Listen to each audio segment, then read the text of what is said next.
العربيه دي للبيع، ممكن انزلها لك مصر لو معاك بس موافقه استيراديه. ام جي زد اس الجيل الجديد موديل 2025، مواصفات خليجيه بالموتور 1500 سي سي التربو. تعال بقى نشوف الاوبشن بتاع العربيه دي. مبدئيا عندك الاضاءه ماتريكس فول ال دي، وكمان عندك الفوجات ال دي، عندك الجنوط السبور التو تون شكلها تحفه مقاس 17، عندك نظام الكيلس انتري خليجي موديل 2025. عندي 4 الوان من العربيه الجامده دي. طبعا الكاميرا الخلفيه والحساسات الخلفيه، وادي مساحه الشنطه الخلفيه. ادي الفرش بتاع البيبان، وادي الفرش بتاع الكراسي من الجلد، وعندك هنا فتحات تكييف خلفيه وشاحن يو اس بي. العربيه دي فيها 4 ايرباج. ادي شكل التحكمات بتاعت الازاز، وادي شكل الكراسي. عندك كمان هنا ادي شكل الطاره اختلف تماما بقى شكلها تحفه.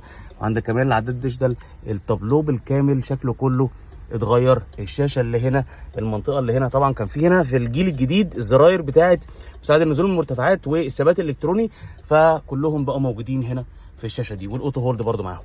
تمام. طيب العربيه دي هجيبها لك لحد المينا في مصر بكام؟ ب 59,000 درهم اماراتي.